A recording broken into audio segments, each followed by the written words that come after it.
Hello friend, good morning all of you.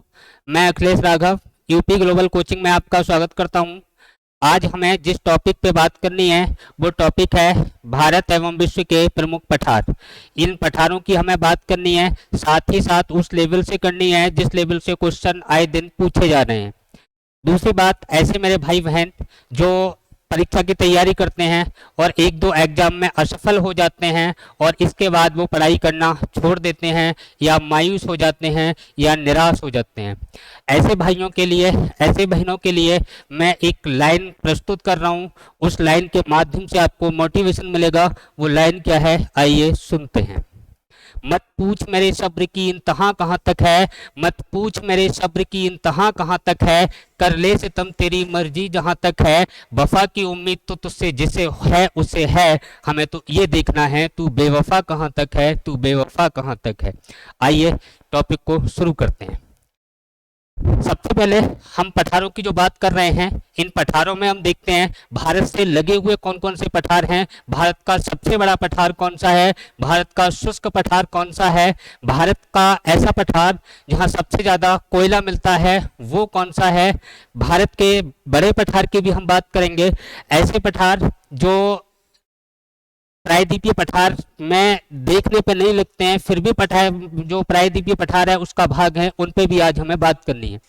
सबसे पहले देखिए, मैं इस वाले क्षेत्र की बात करूं, और ये जो क्षेत्र है ये चाइना का क्षेत्र है, चीन का क्षेत्र है। उस चीन में कौन सा पठार है, कई बार पूछा गया है। तो चीन में जो पठार अगर आपसे पूछा जाए तो चीन का पठार आपको बताना है टकला माकन का पठार। कौन सा, टकला, टकला माकन पठार।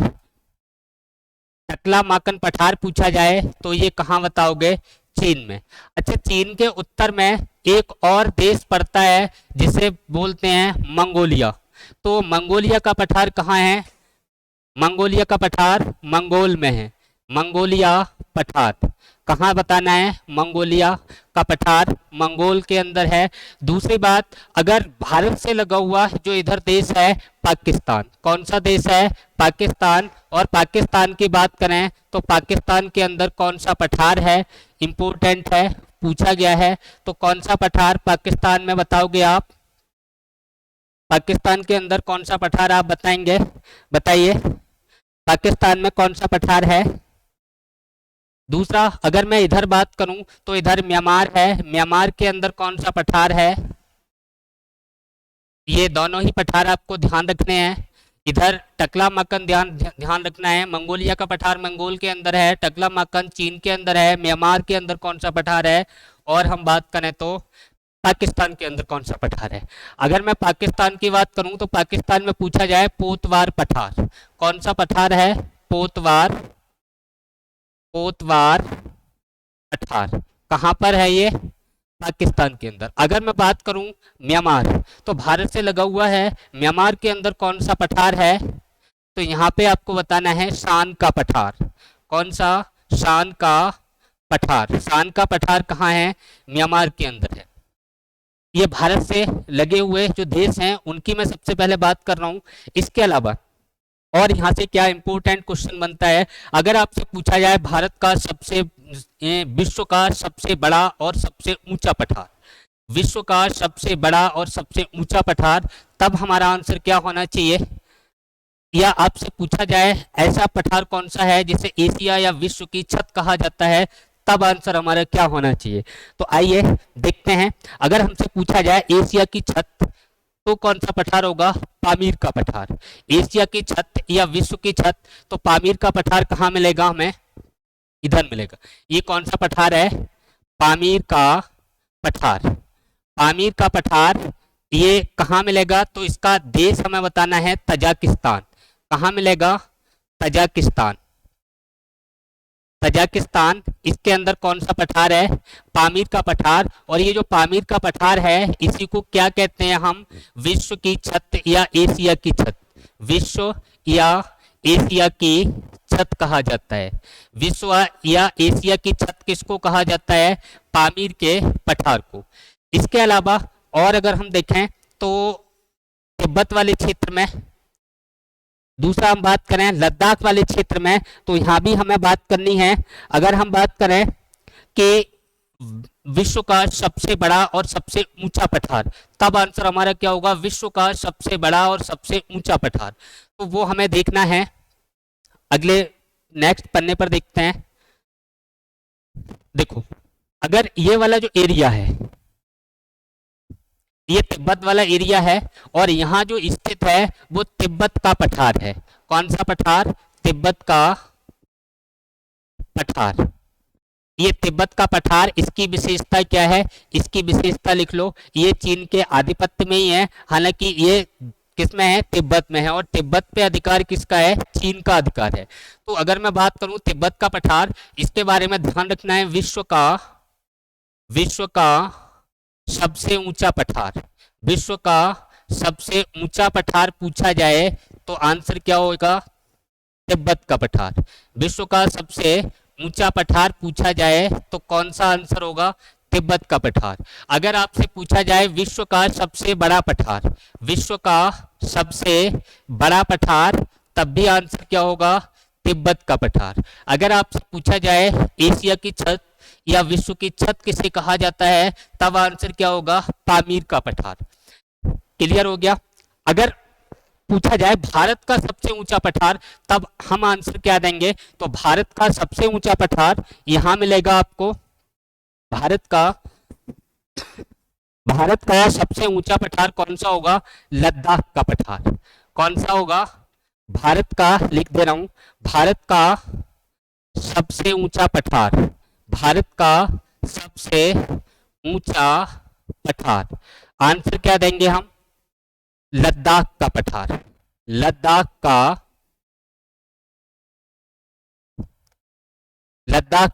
पठार सबसे ऊंचा पठार कौन सा बताएंगे, लद्दाख का पठार। देखते हैं।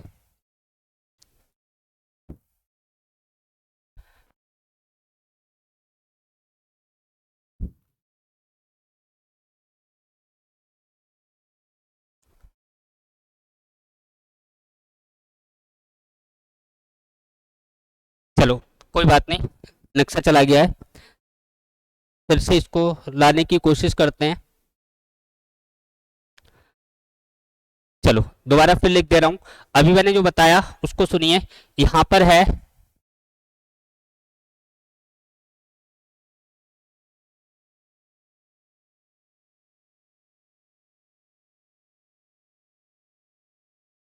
देखो, अच्छा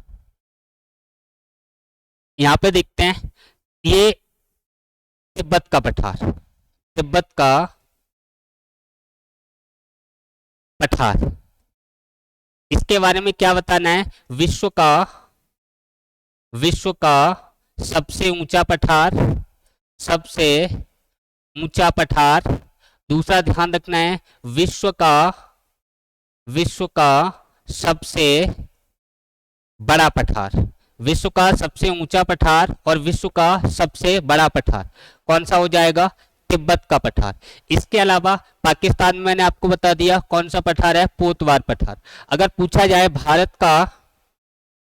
भारत का सबसे ऊंचा पठार, सबसे ऊंचा पठार, तो आंसर क्या होगा, तो ये अपना ये वाला क्षेत्र हो जाएगा। ये पठार भारत का सबसे ऊंचा पठार है, और इस पठार को हम क्या कहते हैं, लद्दाख का पठार। लद्दाख का पठार, भारत का सबसे ऊंचा पठार पूछा जाए तो कौन सा होगा, लद्दाख का पठार। दूसरा क्वेश्चन, अगर पूछा जाए भारत का सबसे ऊंचा, लद्दाख हो गया, भारत का सबसे शुष्क पठार पूछा जाए, तब आंसर क्या होगा, भारत का सबसे शुष्क पठार, तो आंसर हम क्या देंगे, फिर भी अपना क्या रहेगा, लद्दाख का पठार। भारत का सबसे शुष्क पठार पूछा जाए, फिर भी आंसर क्या रहेगा, लद्दाख का पठार। इसके अलावा अगर पूछा जाए भारत का सबसे गीला पठार, भारत का सबसे गीला पठार, तो आंसर हम क्या देंगे, शिलोंग का पठार। कौन सा, शिलोंग का पठार। भारत का सबसे गीला पठार, तो आंसर क्या होता है अपना, शिलोंग का पठार। ये शिलोंग का पठार कहाँ है, शिलोंग का पठार तो कहाँ बताओगे, मेघालय के अंदर है। कहाँ है, मेघालय में है। अगर इसके अलावा आपसे पूछा जाए भारत का सबसे बड़ा पठार, भारत का सबसे बड़ा पठार, तो आंसर क्या होगा, भारत का सबसे बड़ा पठार, आंसर क्या होगा, दक्कन का पठार। क्या बताएंगे, दक्कन का पठार क्या होगा, दक्कन का पठार। अगर आपसे पूछा जाए कि भारत के किस पठार में सर्वाधिक एंथ्रेसाइट कोयला मिलता है, यानी कि सबसे उच्चतम क्वालिटी का कोयला जो मिलता है, सबसे उच्चतम क्वालिटी का कोयला या एंथ्रेसाइट कोयला जो मिलता है वो भारत के किस पठार में मिलता है, तो एंथ्रेसाइट कोयले के लिए जो प्रसिद्ध है वो कौन सा पठार है, लद्दाख का पठार। यानी कि सबसे उच्च क्वालिटी का, सबसे उच्च गुणवत्ता का कोयला, गुणवत्ता का कोयला कहाँ मिलता है, तो आंसर क्या होगा, लद्दाख का पठार। इसके अलावा और आगे देखते हैं, चलो इसके अलावा जो महत्वपूर्ण पठार हैं उनकी हम बात कर लेते हैं। एक भारत का मैप देखते हैं और उसमें कौन कौन से ऐसे पठार हैं जहां से क्वेश्चन आ रहे हैं, पूछे जा रहे हैं, उन क्वेश्चनों की हम बात करते हैं। सबसे पहले हम इंडिया का मैप बना लेते हैं और इस मैप के माध्यम से हम चीजों को आसानी से कवर कर पाएंगे। देखो, अगर हम यहाँ पे देखें तो एक पठार हमें यहाँ मिलेगा इस वाले एरिया में, एक पठार यहाँ मिलेगा इस वाले एरिया में, दूसरा पठार हमें यहीं लगा हुआ मिल जाएगा, तीसरा पठार इसके कुछ उत्तर में मिलेगा, चौथा पठार यहीं पर मिल जाएगा और एक पांचवा पठार होगा वो हमें इस एरिया में मिलेगा और एक पठार इसके नीचे हमें मिलेगा। इन पठारों को हमें समझना है कौन कौन से पठार हैं, क्या क्या इनके नाम हैं, क्या क्या यहाँ से क्वेश्चन पूछे जाते हैं। और इस वाले एरिया में जो हमें पठार मिलेगा उसको भी थोड़ा देखना है। और यहाँ ये पठार मिलेगा, ये होगा दक्कन का पठार, जिसके अलग अलग नाम हैं उनकी भी हम बात कर लेंगे। ये कौन सा होगा, दक्कन का पठार। ये पूरा का पूरा ये इनका प्रादेशिक विभाजन है, उसकी भी हम बात कर लेंगे, किस जगह इसको क्या बोला जाता है। तो इन पठारों की हम बात करें, सबसे पहला जो पठार है इसे किस नाम से जाना जाता है, तो ये जो पठार है इसे क्या कहा जाता है, बताइए। पहला जो पठार है, सर्वाधिक पश्चिम में पठार अगर पूछा जाए तो आंसर हम क्या देंगे, मेवाड़ का पठार। क्या आंसर देंगे, मेवाड़ का पठार। कौन सा पठार है, मेवाड़ का पठार। ये मेवाड़ का पठार है, किन दो पर्वत श्रेणियों के मध्य है, तो आंसर क्या होगा, इसके इधर हम ऊपरी साइड में देखें, इसके इधर तो यहाँ जो पर्वत है ये कौन सा है, अरावली पर्वत है, और इसके नीचे हम देखें तो ये मालवा का पठार है।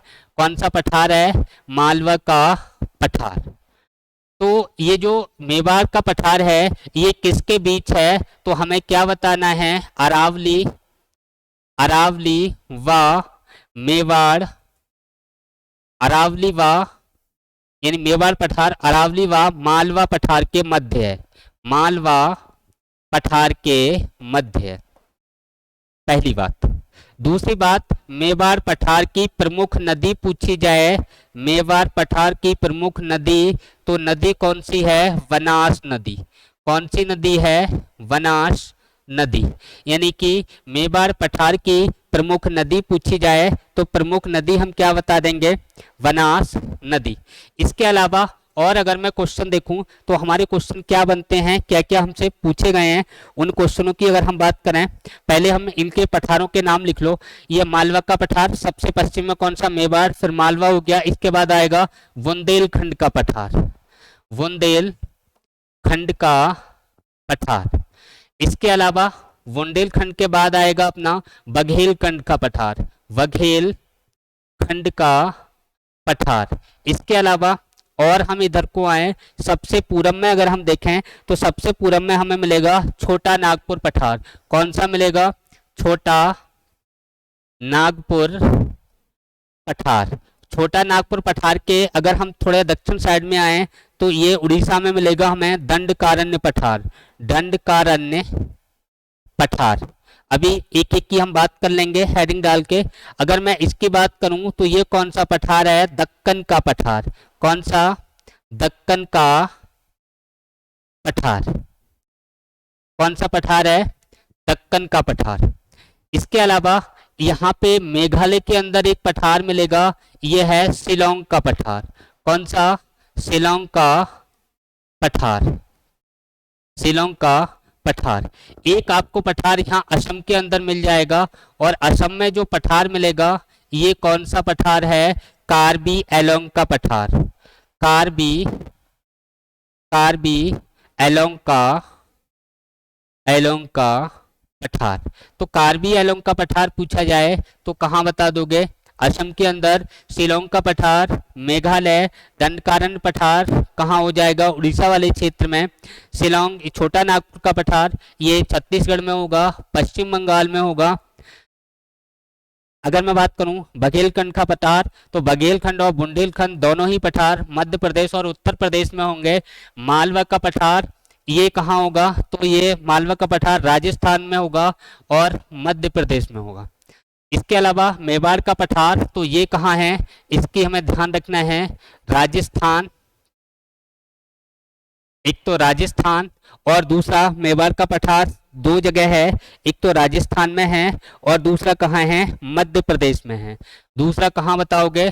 मध्य प्रदेश। Rajasthan plus MP, Madhya Pradesh. अब देखो एक एक पठार की हम बात कर लेते हैं। पहला आप इसको एक बार देख लो ढंग से, कौन सा पठार कहाँ है, क्या सिचुएशन है, उसकी एक एक टॉपिक की मैं अभी बात कर रहा हूँ, उसको हमें देखना है। चलो इसके अलावा सबसे पहले अगर हम हेडिंग डालें तो मेवाड़ का पठार हमारा कंप्लीट हो गया। मेवाड़ के पठार के बाद जो अगला पठार आएगा वो अगला पठार देखिए, अगला पठार होगा मालवा का पठार। कौन सा होगा? अभी मैंने मैप में दिखाया, उसको ध्यान रखना, मालवा का पठार। तो मालवा के पठार में दो तीन बातें हमें ध्यान रखनी है। पहली बात तो ये किन किन राज्यों में स्थित है, तो अगर हम राज्यों की बात करें तो आपको मालवा की उमा ध्यान रखना है। ट्रिक से बता दे रहा हूं, मालवा की उमा। इसका मतलब क्या है? यानी कि जो मालवा का पठार है वो उमा से क्या होगा? उत्तर प्रदेश, और मा से क्या होगा? मध्य प्रदेश। यानी उत्तर प्रदेश और मा से क्या हो जाएगा? मध्य प्रदेश।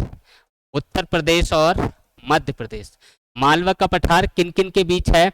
तो उत्तर प्रदेश और मध्य प्रदेश के बीच ध्यान रखना है। और ये किस किस के बीच है? तो अरावली और विंध्याचल के मध्य है। किसके मध्य है? अरावली और विंध्याचल लिख सकते हैं, या हम इसको जो अभी हमने देखा था मेवाड़ का पठार और विंध्याचल के मध्य भी इसको हम बता सकते हैं। दूसरी बात, इसकी अगर प्रमुख नदी पूछी जाए, मालवा के पठार की प्रमुख नदी, तो प्रमुख नदी आंसर हम क्या देंगे? मालवा के पठार की प्रमुख नदी क्या है? चंबल नदी। क्या आंसर है? चंबल नदी। कौन सी नदी है? चंबल नदी। दूसरी बात, चंबल नदी की कुछ विशेषताएं हैं। मालवा के पठार का भी हम थोड़ा प्रादेशिक विभाजन देखते हैं, फिर आगे बात करेंगे। अगर मैं इसको मालवा का पठार लूं तो मालवा के पठार का जो प्रादेशिक विभाजन है, मालवा के पठार का प्रादेशिक विभाजन, इस प्रादेशिक विभाजन में अगर मैं थोड़ा देखूं तो ये वाला जो हिस्सा है ये कहलाएगा हाड़ौती का पठार। हाड़ौती का पठार। और ये हाड़ौती का पठार कहाँ मिलेगा हमें? राजस्थान के अंदर मिलेगा। हाड़ौती का पठार कहाँ मिलेगा? राजस्थान के अंदर मिलेगा। इसके अगर थोड़ा हम ऊपर की साइड देखें तो ये हमें जो मिल जाएगा वो बुंदेलखंड का पठार मिलेगा। बुंदेलखंड पठार। और ये बुंदेलखंड का पठार है, ये MP plus UP, MP plus UP, यानी कि मध्य प्रदेश और उत्तर प्रदेश में कौन सा, बुंदेलखंड का पठार। इसके थोड़ा हम और आगे को देखें तो और आगे जो हमें मिलेगा वो बघेलखंड का पठार मिलेगा। कौन सा, बघेलखंड का पठार। ये बघेलखंड का जो पठार है ये भी कहाँ होगा, यूपी प्लस एमपी, यूपी प्लस एमपी, उत्तर प्रदेश और मध्य प्रदेश में ही कौन सा मिल जाएगा, बघेलखंड का पठार। ये जो नीचे का हिस्सा है, ये ग्वालियर का पठार है, और ग्वालियर का पठार कहाँ है, मध्य प्रदेश। ये कौन सा पठार है, ग्वालियर का पठार, और ग्वालियर का पठार कहाँ है, ये मिलेगा हमें मध्य प्रदेश के अंदर। ये हो गया इसका प्रादेशिक विभाजन। अच्छा, दूसरी बात, इस पठार की एक जो प्रमुख नदी है वो अभी मैंने आपको बताई थी, उस नदी की थोड़ी मैं और चर्चा कर रहा हूं। यहां से मध्य प्रदेश के ग्वालियर से एक नदी निकलती है और इस तरीके से जाती है ये, और ये नदी कौन सी है, चंबल नदी है। कौन सी नदी है, चंबल। अब चंबल नदी की कुछ विशेषताएं हैं, उन विशेषताओं को थोड़ा ध्यान रखना, यहाँ से क्वेश्चन आते हैं। तो चंबल नदी मध्य प्रदेश से राजस्थान, राजस्थान से कहाँ आती है, उत्तर प्रदेश। ये 3 राज्यों में बहने वाली नदी है, और इसकी विशेषता क्या है, विश्व में सर्वाधिक अपर्दन करने वाली नदी, विश्व में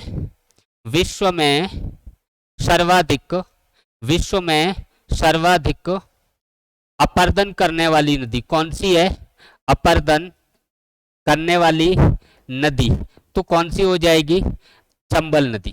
दूसरा क्वेश्चन यहां से क्या बनता है कि अवनलिका अपर्दन के लिए कौन सी नदी जानी जाती है, अवनलिका अपर्दन के लिए कौन सी नदी जानी जाती है, तो ये अवनलिका अपर्दन करती है, अवनलिका अपर्दन। अवनलिका अपर्दन के लिए कौन सी नदी जानी जाती है, तो चंबल नदी। विश्व में सर्वाधिक मलबा ढोने वाली नदी कौन सी है, चंबल नदी है। अच्छा, एक और क्वेश्चन पूछा जाता है कि चंबल नदी जब ये बहती है तो चंबल नदी बुंदेलखंड के पठार में बीहड़ का निर्माण करती है। बुंदेलखंड के पठार में बीहड़ का निर्माण कौन सी नदी करती है, तो चंबल नदी। यानी बीहड़ का निर्माण करती है या बीहड़ बनाती है, तो निर्माण करती है, लिख दे रहा हूं, कौन सी नदी, तो कौन सी हो जाएगी, चंबल नदी। इसके अलावा अगला हम देखें बुंदेलखंड का पठार। तो बुंदेलखंड का पठार मैंने आपको बता दिया, ये कहाँ है, उत्तर प्रदेश और मध्य प्रदेश में है।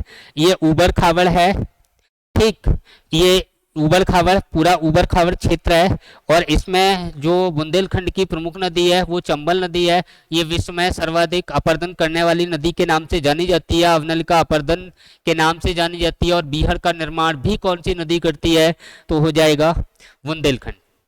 यानी बुंदेलखंड के अंदर बीहड़ का निर्माण कौन सी नदी करती है, तो चंबल नदी। इसके अलावा और क्या क्वेश्चन बनते हैं, इसके अलावा अगर हम देखें बघेलखंड का पठार, तो बघेलखंड का पठार 2 राज्यों में है। बघेलखंड लिख दे रहे हैं, बघेलखंड का पठार, बघेलखंड का पठार कितने राज्यों में है, तो कितने राज्य बताओगे, 2। बघेलखंड का पठार कितने राज्यों में है, 2 राज्यों में है, और 2 राज्य जो हैं बघेलखंड के वो कौन कौन से हैं, वो हमें ध्यान रखने हैं, छत्तीसगढ़ है और मध्य प्रदेश है। कौन कौन से हैं बघेलखंड का पठार, छत्तीसगढ़ और मध्य प्रदेश में है। कहाँ कहाँ फैला है, तो एक तो छत्तीसगढ़ ध्यान रखना है, और दूसरा मध्य प्रदेश एमपी ध्यान रखना है।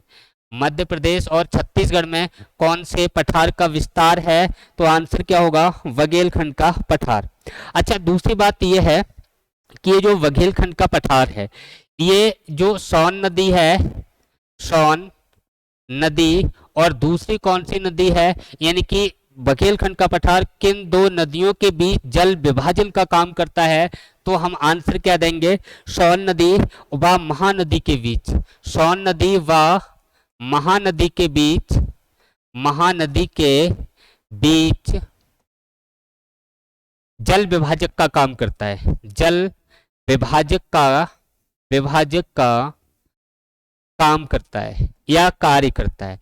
कौन सा पठार करता है, तो कौन सा बताएंगे हम, बघेलखंड का पठार।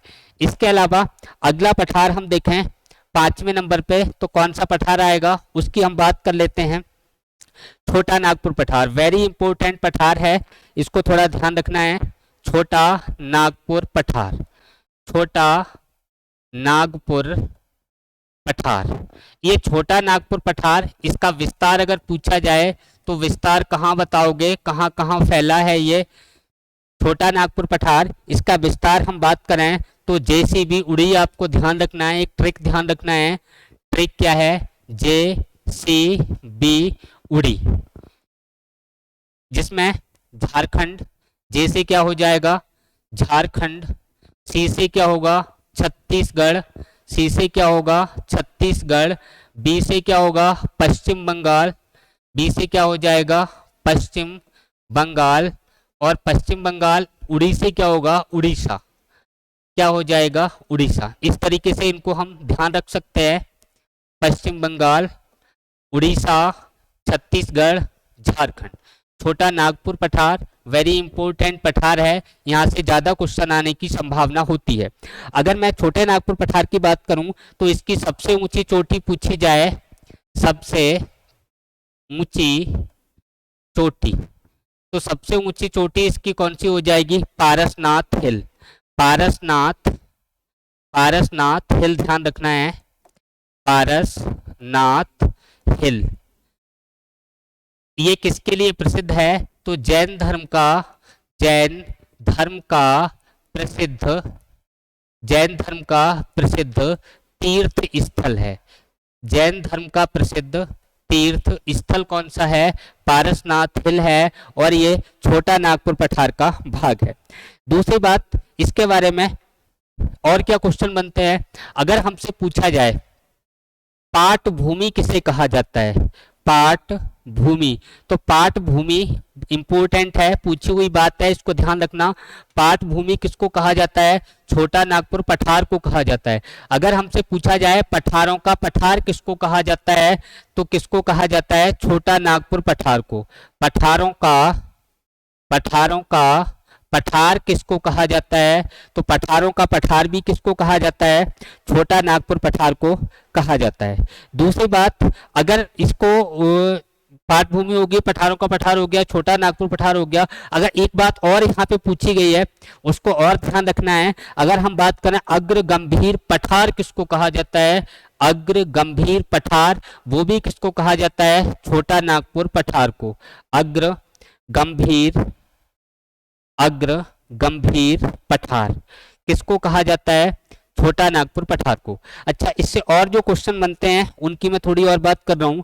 यहाँ ये छोटा नागपुर पठार है, इस तरीके से है, और इसके बीच से एक नदी जाती है, और ये जो नदी है ये यहाँ पे नदी घाटी का निर्माण करती है। ये जो नदी है ये नदी कौन सी है बताइए, जो छोटा नागपुर पठार के मध्य से होके जाने वाली नदी, या छोटा नागपुर पठार की प्रमुख नदी कौन सी नदी है, दामोदर नदी। कौन सी है, दामोदर, दामोदर नदी। अब देखो ये जो दामोदर नदी है ये इसकी विशेषताएं क्या हैं, पहली बात ध्यान रखनी है, इसे बंगाल का शोक कहा जाता है। बंगाल का शोक किसको कहा जाता है, दामोदर नदी को। और ये दामोदर नदी है, ये दामोदर नदी घाटी का निर्माण करती है। दामोदर, दामोदर नदी घाटी, नदी घाटी बनाती है, और ये दामोदर नदी घाटी है यहाँ ये किसके लिए प्रसिद्ध है, तो प्रसिद्ध किसके लिए बताओगे, बिटुमिनस कोयले के लिए। प्रसिद्ध किसके लिए है, बिटुमिनस, बिटुमिनस कोयला के लिए। अब देखो भारत में सर्वाधिक बिटुमिनस कोयला कहाँ पाया जाता है, तो आंसर क्या होगा, दामोदर नदी घाटी में भारत में सर्वाधिक विटुमिनस प्रकार का कोयला पाया जाता है। दूसरी बात, अगर विश्व में पूछा जाए विटुमिनस कोयले के भंडार सर्वाधिक कहाँ हैं, या विश्व में सर्वाधिक विटुमिनस कोयला कहाँ पाया जाता है, तो कहाँ, जर्मनी का रूर नदी घाटी का क्षेत्र, यानी कि जर्मनी में रूर नदी बहती है, और रूर नदी घाटी जो बनाती है, रूर नदी जो घाटी बनाती है उसे रूर नदी घाटी कहते हैं। ये विश्व में सर्वाधिक विटुमिनस कोयले के लिए जर्मनी के अंदर रूर नदी घाटी प्रसिद्ध है, जबकि भारत में सर्वाधिक विटुमिनस कोयला कहाँ मिलता है? दामोदर नदी घाटी में। इसीलिए इसको हम क्या कहते हैं? भारत का रूर प्रदेश या भारत का रूर क्षेत्र कहते हैं। यानी कि दामोदर नदी घाटी को हम भारत का रूर प्रदेश कहते हैं। तो रूर प्रदेश या क्षेत्र पूछा जाए तो भारत का रूर क्षेत्र या प्रदेश हम किसको कहते हैं? दामोदर नदी घाटी को कहते हैं। दूसरी बात, यहाँ पे जो दूसरी पंचवर्षीय योजना चली थी उसमें 3 लौह इस्पात उद्योग की स्थापना की गई थी, उनकी हम बात कर लेते हैं। 3 लौह इस्पात उद्योग कौन कौन से दूसरी पंचवर्षीय योजना में यहाँ स्थापित किए गए थे? क्वेश्चन आते हैं, थोड़ा ध्यान रखना है।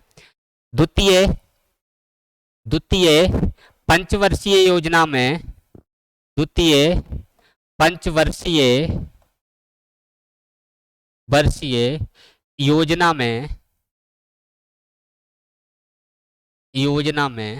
ये कब? 1959 को।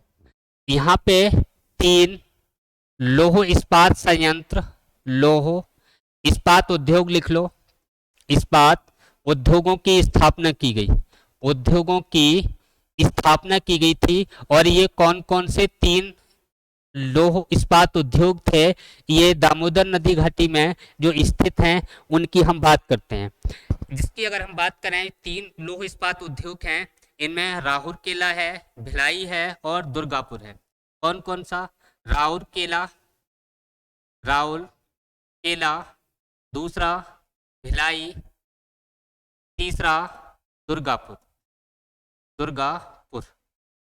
अब देखो, इसको हमें एक ट्रिक से ध्यान रखना है। कौन सी ट्रिक है?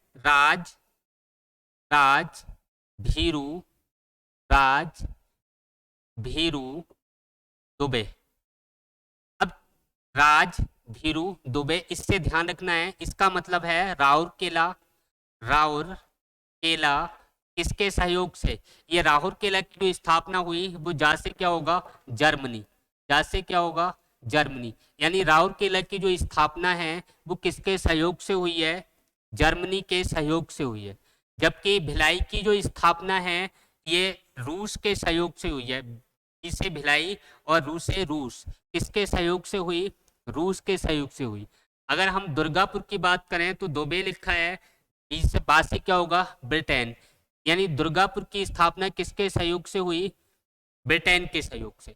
अब दूसरी बात, राउरकेला, भिलाई, दुर्गापुर ये जर्मनी के सहयोग से स्थापित किया गया। भिलाई लौह इस्पात संयंत्र है, रूस के सहयोग से स्थापित किया गया। दुर्गापुर लौह इस्पात संयंत्र है, ये ब्रिटेन के सहयोग से स्थापित किया गया। दूसरी बात, ये किस किस राज्य में है? उन राज्यों की बात कर लो।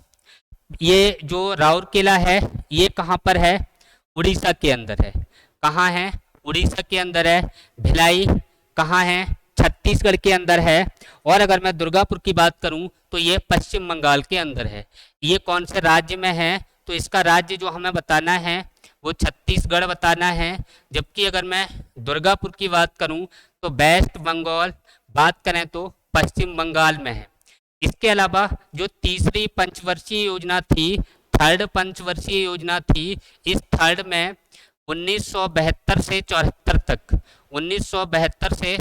तक एक और लौह इस्पात संयंत्र की स्थापना की गई। और ये लौह इस्पात संयंत्र कौन सा था?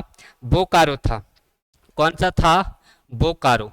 ये बोकारो लौह इस्पात संयंत्र की जो स्थापना है, बोकारो लौह इस्पात संयंत्र, इसकी जो स्थापना है इसकी जो स्थापना है ये 1972 से 74 के मध्य हुई है। और कहाँ हुई है? झारखंड के अंदर हुई है, झारखंड में। और झारखंड में जो हुई है ये किसके सहयोग से हुई? तो हमें बताना है रूस के सहयोग से। ये जो छोटा नागपुर पठार है, इस छोटा नागपुर पठार के बारे में जो मुख्य बातें थी जो एग्जाम के अंदर पूछी गई हैं, उन सारी बातों को मैंने यहाँ पे कवर कर लिया है। इसके अलावा अब और जो बचते हैं उनको थोड़ा हम देख लेते हैं। इसके अलावा बचता है दक्कन का पठार। हेडिंग डालिए, दक्कन का पठार।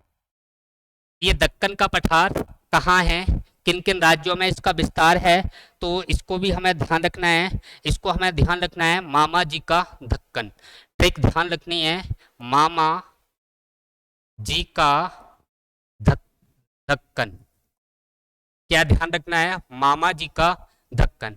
तो मामा जी से क्या बनेगा, मामा जी का दक्कन महाराष्ट्र बनेगा, मध्य प्रदेश बनेगा, गुजरात बनेगा। कौन कौन से राज्य हो गए, महाराष्ट्र हो गया, मध्य प्रदेश हो गया, गुजरात हो गया, और काशी क्या हो गया, कर्नाटक हो गया।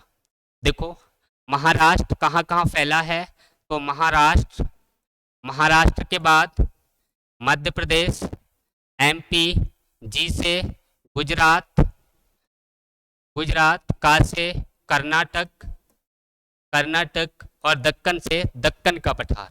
दक्कन से क्या हो जाएगा, दक्कन का पठार। इसके अलावा कुछ भाग इसका तेलंगाना में भी पड़ता है, तेलंगाना भी है, तो उसको भी ध्यान रखना है। और ये बना कैसे है, तो ज्वालामुखी, ज्वालामुखी लावा से निर्मित है। ज्वालामुखी लावा से निर्मित कौन सा पठार हो गया, दक्कन का पठार। अब ये ज्वालामुखी लावा से बना है, तो यहाँ चिकनी मिट्टी पाई जाएगी। कैसी मिट्टी पाई जाएगी, चिकनी मिट्टी पाई जाती है। और ये जो चिकनी मिट्टी है ये फसलों के लिए और विशेष रूप से कपास की फसल के लिए सर्वाधिक उपयोगी है। ये चिकनी मिट्टी कपास की फसल के लिए, कपास की फसल के लिए उपयोगी है। कौन सी फसल के लिए उपयोगी है, कपास की फसल के लिए सबसे ज़्यादा उपयोगी है। इसके अलावा अगर पूछा जाए भारत का सबसे बड़ा पठार, तो कौन सा बता दोगे, भारत का सबसे बड़ा पठार, भारत का सबसे बड़ा पठार भी कौन सा है, दक्कन का पठार। भारत का सबसे बड़ा पठार कौन सा है, दक्कन का पठार है। ये बात आपको क्लियर हो गई होगी। इसके अलावा और इम्पोर्टेंट जो पठार हैं उनकी अगर मैं बात कर लूँ, आपने जो अभी देखा कि सबसे गीला पठार कौन सा है, सबसे गीला पठार कौन सा था, मेघालय का पठार। कौन सा था, मेघालय का पठार। और मेघालय पर 3 पहाड़ियां हैं, गारो, खासी, जैंतिया। कौन कौन सी, गारो, खासी, जैंतिया इंपोर्टेंट हैं, उसको ध्यान रखना है। एक तो शिलोंग, शिलोंग का पठार, शिलोंग का पठार, तो इस पे ध्यान रखना है। ये कहाँ बताया था मैंने, मेघालय, कहाँ बताया, मेघालय। और शिलोंग का पठार है, यहाँ 3 पहाड़ियां हैं, गारो, खासी, जैंतिया, जैंतिया। अब देखो ये जो गारो खासी है, ये जो गारो खासी जैंतियां 3 पहाड़ियां हैं, और यहाँ की जो जनजातियां हैं उनके नाम भी यही हैं। यानी कि इन पहाड़ियों पर जो जनजातियां रहती हैं उन्हीं के नाम पर इन पहाड़ियों के नाम पड़े हैं। यहाँ पे जो मेघालय की राजधानी है वो कौन सी पहाड़ी पर है, खासी पहाड़ी पर है। भारत में सर्वाधिक जो वर्षा होती है कौन सी पहाड़ी पर होती है, खासी पहाड़ी पर होती है। इसके अलावा मैंने एक असम के अंदर पठार बताया था, और असम के अंदर इम्पोर्टेंट है, इसको थोड़ा ध्यान रखना है, कार्बी एलोंग का पठार, कार्बी एलोंग का पठार।